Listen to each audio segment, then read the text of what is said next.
All right, let's do it. Hello. Thank you for coming. My name is Robert Morgan. I am a game writer and a narrative designer, whatever that is. Quick question. How many people watched Star Trek when they were a kid? Hands up.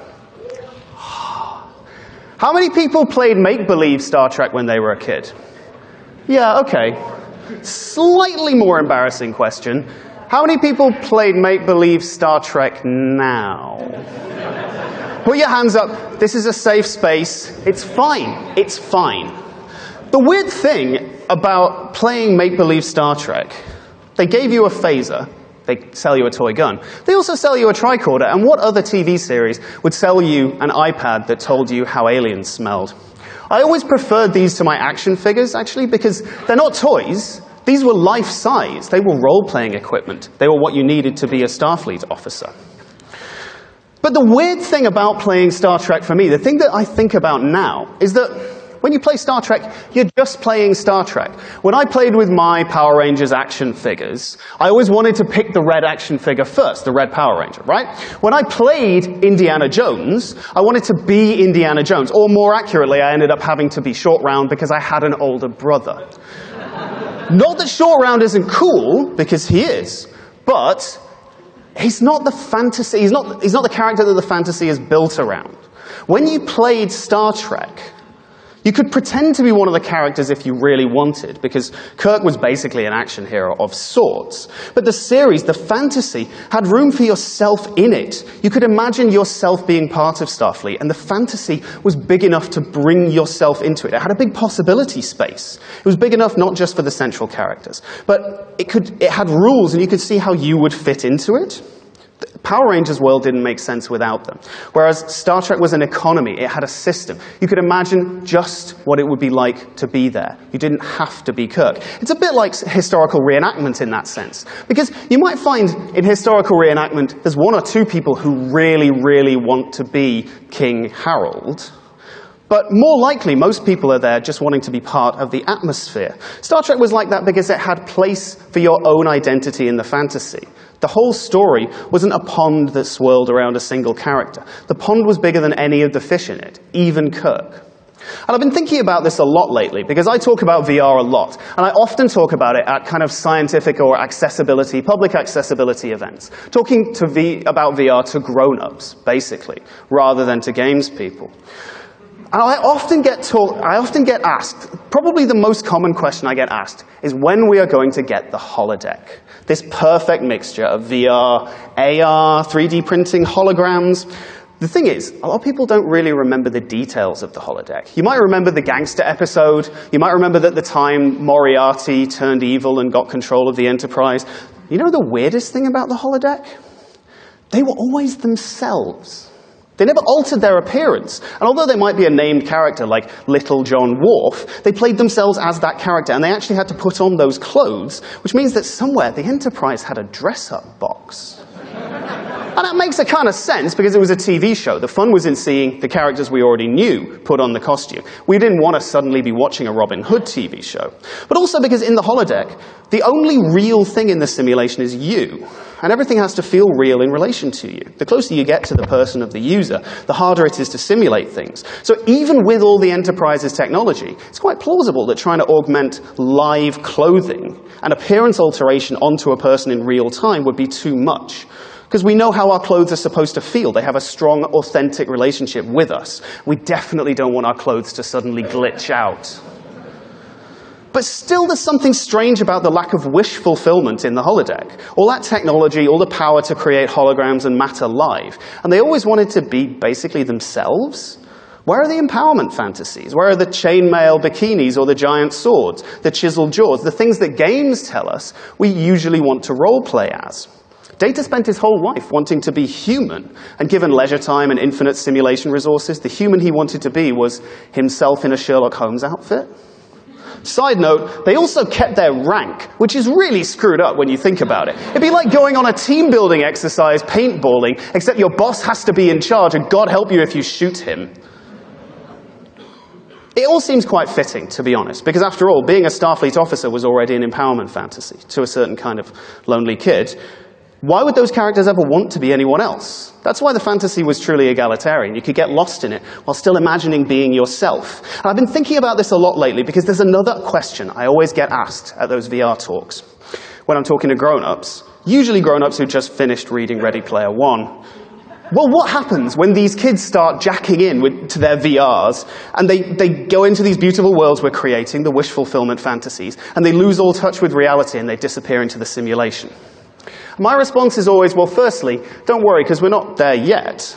But secondly, as a writer, it's my responsibility to inform you that immersion is nothing new. Writers have been able to create total immersion for thousands of years using nothing more than these. The very first novel written in Europe is the story of a guy who read too many King Arthur-style romantic legends and lost touch with reality. Step up your game, Ready Player One. So don't worry, I say, because the amazing thing about VR is not that it can fool us into thinking we're there. As VR developers, we're not in the business of tricking players into thinking that they're there. For me, especially as a writer, my job is to create places that players want to be.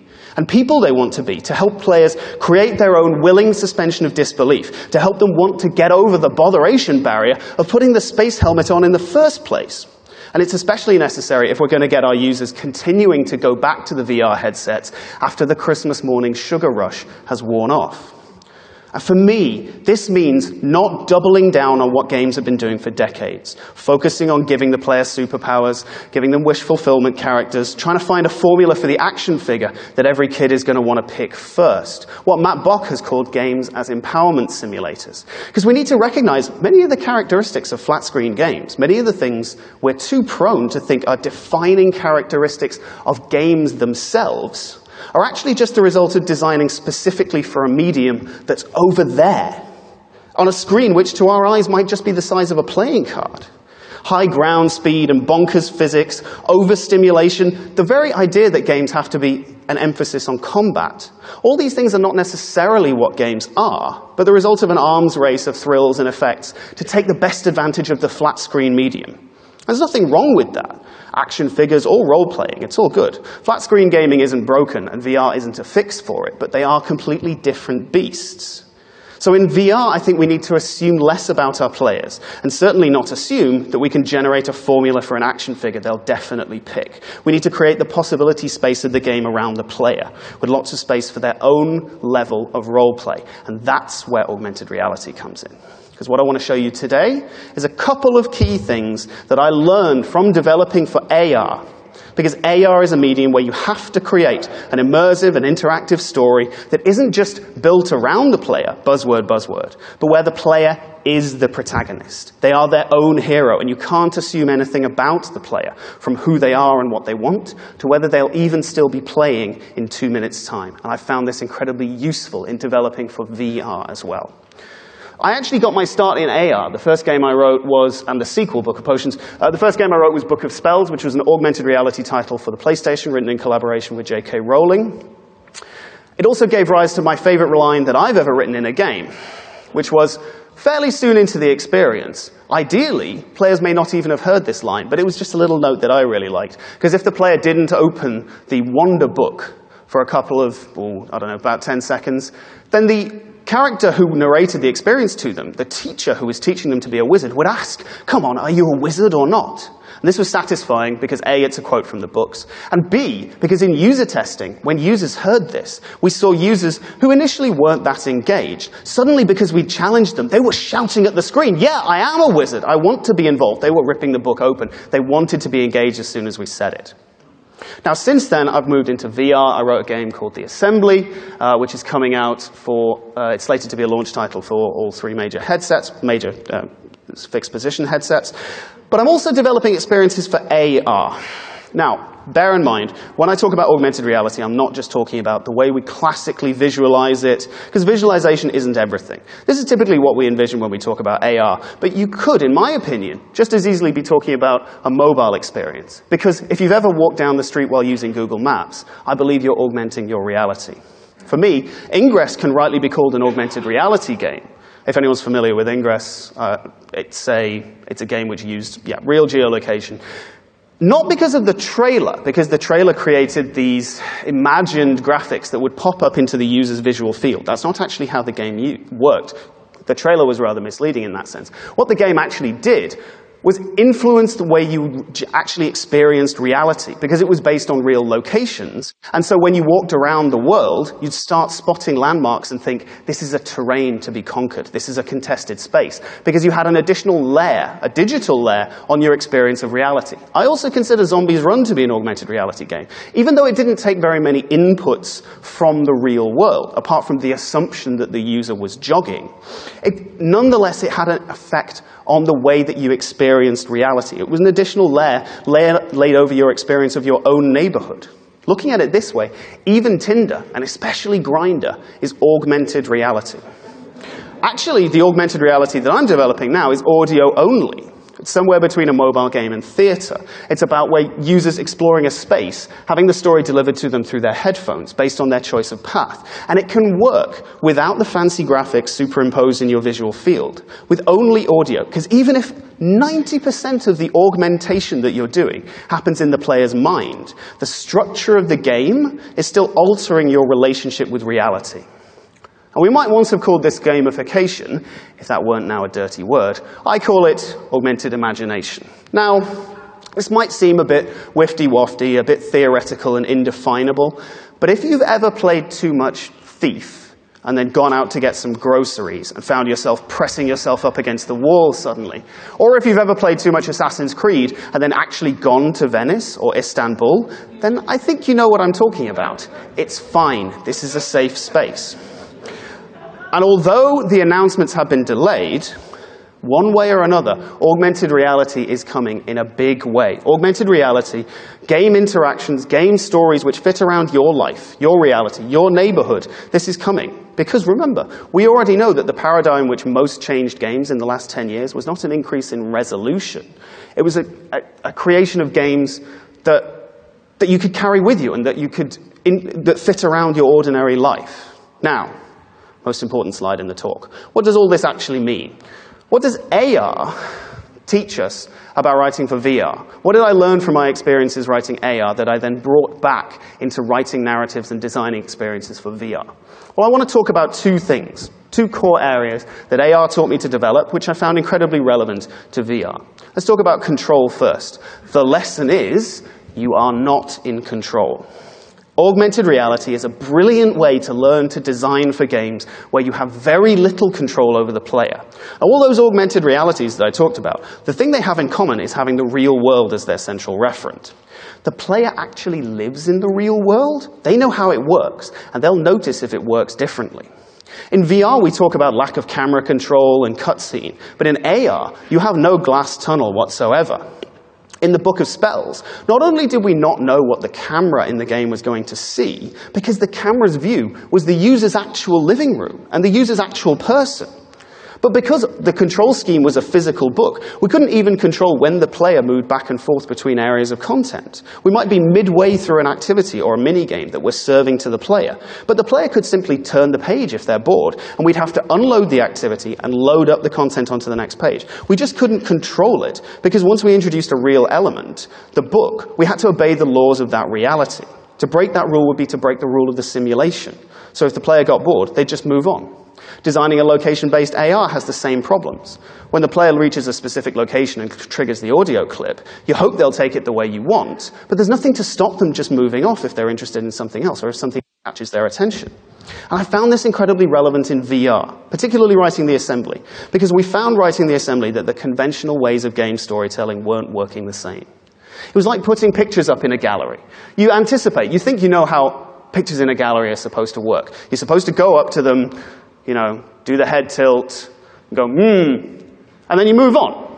That's a civilized way to consume it. But suddenly we found that our users were doing all sorts of things. It was like a load of school kids in a gallery. They weren't constrained by those rules. The paintings are interesting, but so is everything else. We got all this lovely story over here for you on the walls, but no, it didn't work to deliver it that way. Because in the player's real experience of the real world, control is a constant negotiation between what you can do, what you can't do, and what you can get away with.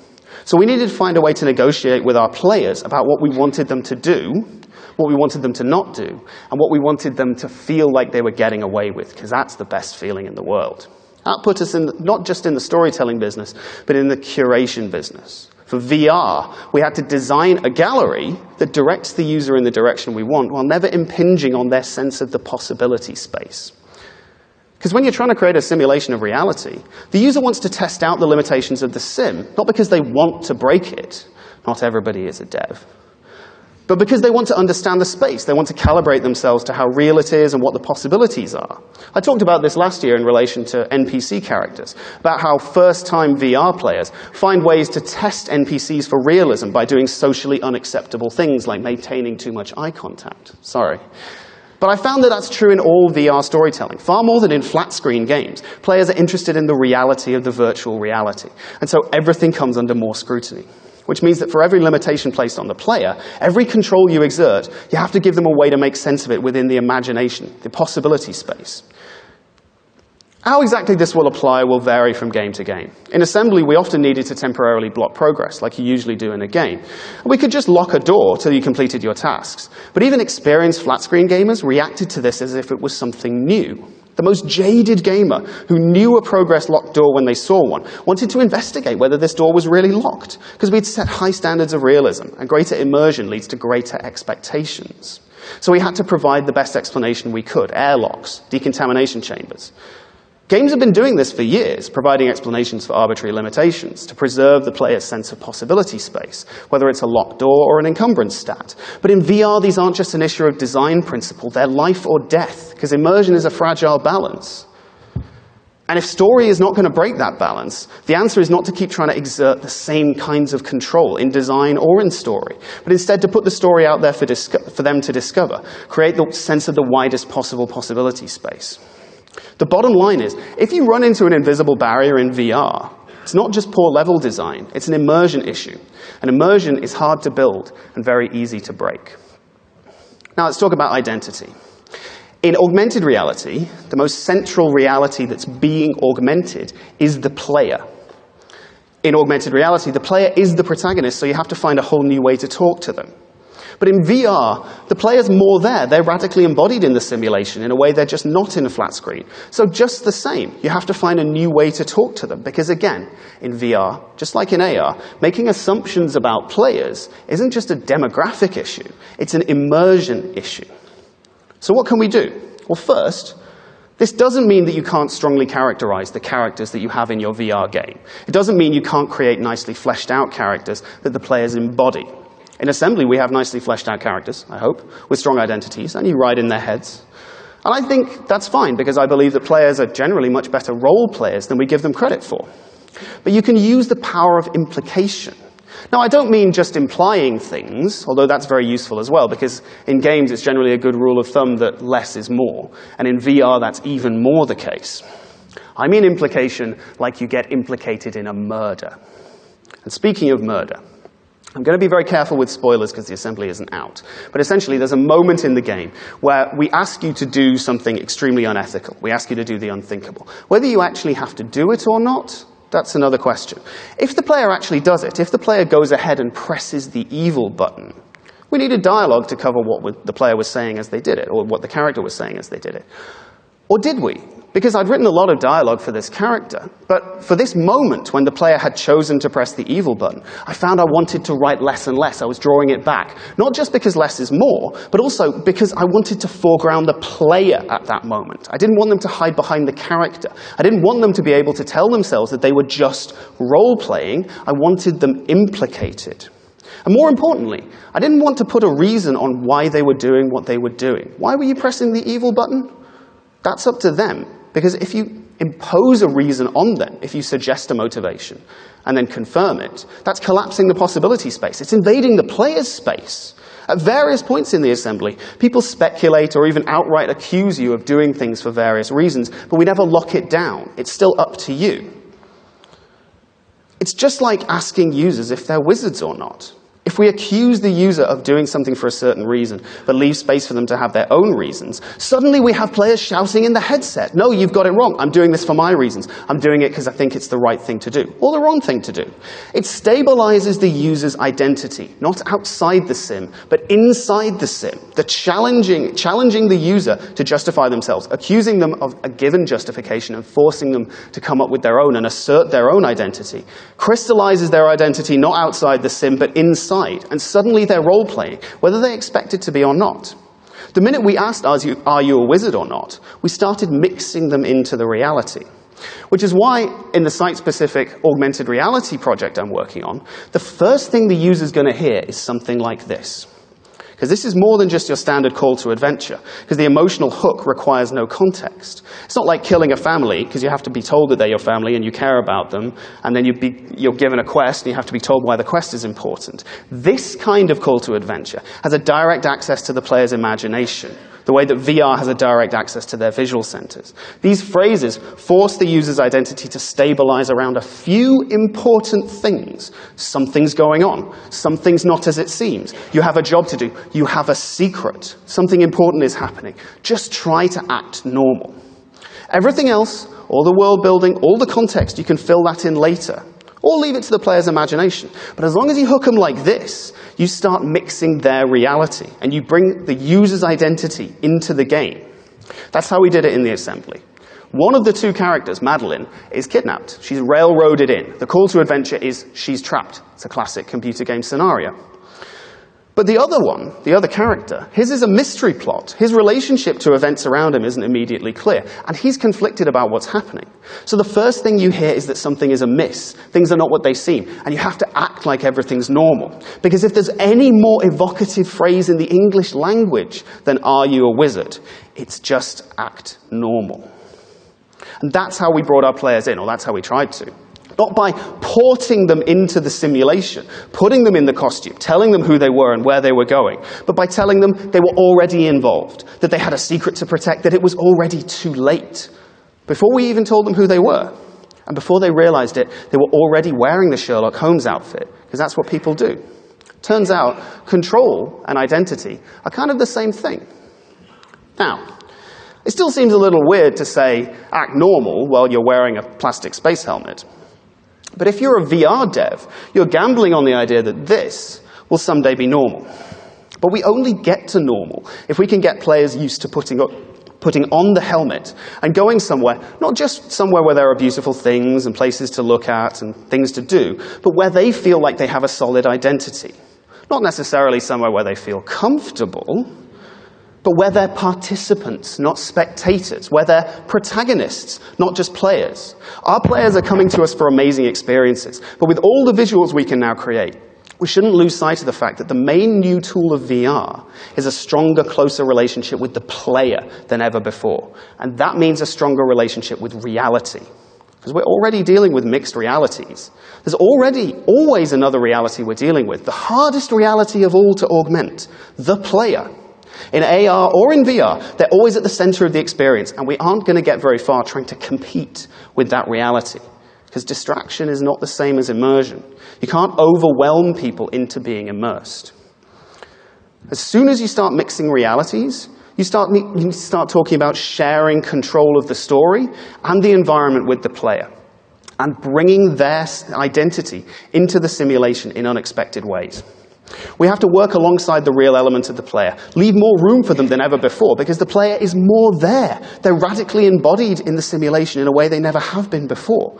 Every time we try to define who they are and what they want, then we'll force them out of immersion, just as quick as if we made them run at 50 miles an hour, or if we made them sink through the floor, or if just as quickly they'd be popped out of immersion, just as quickly as if they wanted to be a badass first lieutenant, and we made them be Kirk instead.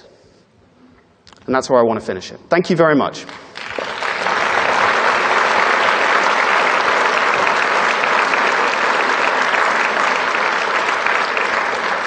That's me. Thank you very much. How are we on for time? 5? Oh, okay, cool. Time for questions then.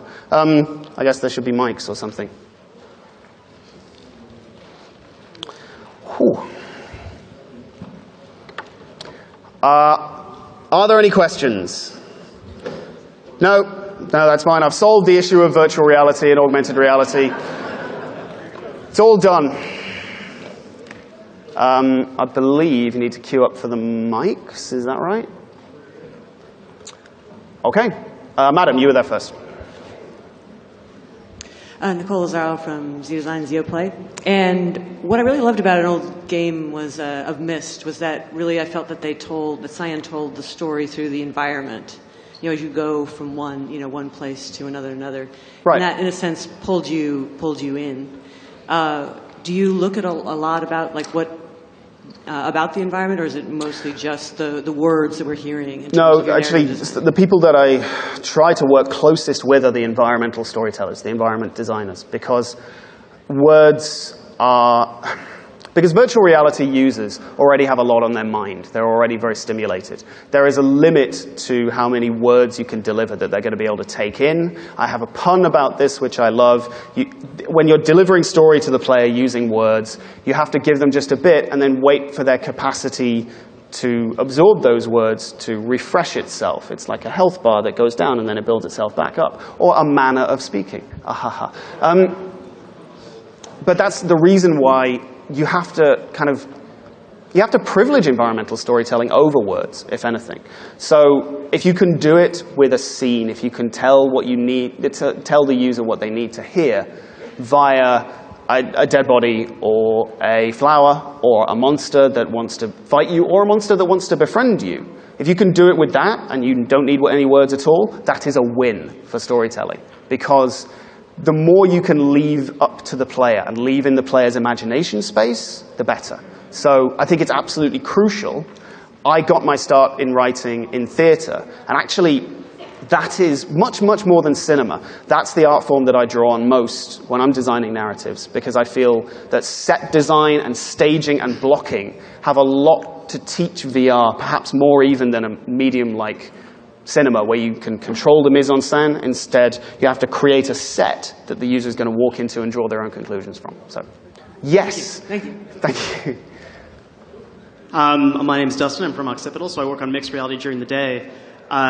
So depending on what medium you're communicating your story in, whether it's a screen, whether it's in VR, which is totally immersive, or whether it's an augmented reality where it's kind of laid on top of the world, you have different degrees of control of knowing what the player is up to. Right. In VR, they're certainly paying attention, because you know if they take the headset off.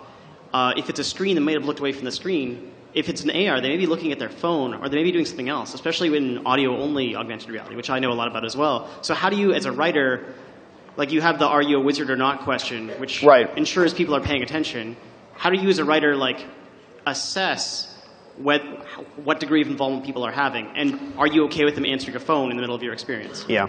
So essentially, yeah, you just have fewer diagnostics in AR. You don't know where the player is. And okay, so in the Book of Spells example, where the are you a wizard or not also came from, the user could get up and walk out of the visual field. The visual field is a live feed from the PlayStation's camera of their own living room. And not only can the user just flip around with the book and mess around with what level we were on or what section of the experience we were on, they could just get up and leave. We had a limited amount of face tracking, so we might be able to tell if they'd left, and we had some dialogue in place to go, are you still there? That kind of thing. But I found that it was much, much more important to get them on your side. I think that's the core thing. You can't keep fighting the fact that you have limited control. You just have to get them to pay attention. I mean, I was talking about theater, and people tend to kind of think of theater as a very intense, very serious, very seriously taken experience, which is kind of you sit in silence and you have to take in, and that is how it's meant to be experienced. But when theater first started off, it was competing with the crowd. People went to see each other, not to see the show. And theater's job was to try to arrest as much of your attention as it could. And that's where we developed the tools of willing suspension of disbelief. Getting the user on side, getting the user to stop being interested in the cracks in the simulation, getting them to stop being interested in spotting the strings, or spotting where the lighting rig was, or spotting where an actor had fluffed their line. Instead, just getting them on your side, which is, it means you have to be, not that you have to be likable, but you have to get them intrigued. So things like giving them a secret, making them implicated, making them share the experience. That's the core of it for me, is like finding ways to make them bring themselves and bring their own identity into the simulation. But we're just starting off with this, so how exactly that technique will work in different VR experiences, that's what we have to explore. I'm being given the cut-off sign. Do we have time for one more question, or are we done? No, we're done. I do apologize if you were queuing up. If you have Thank you very much.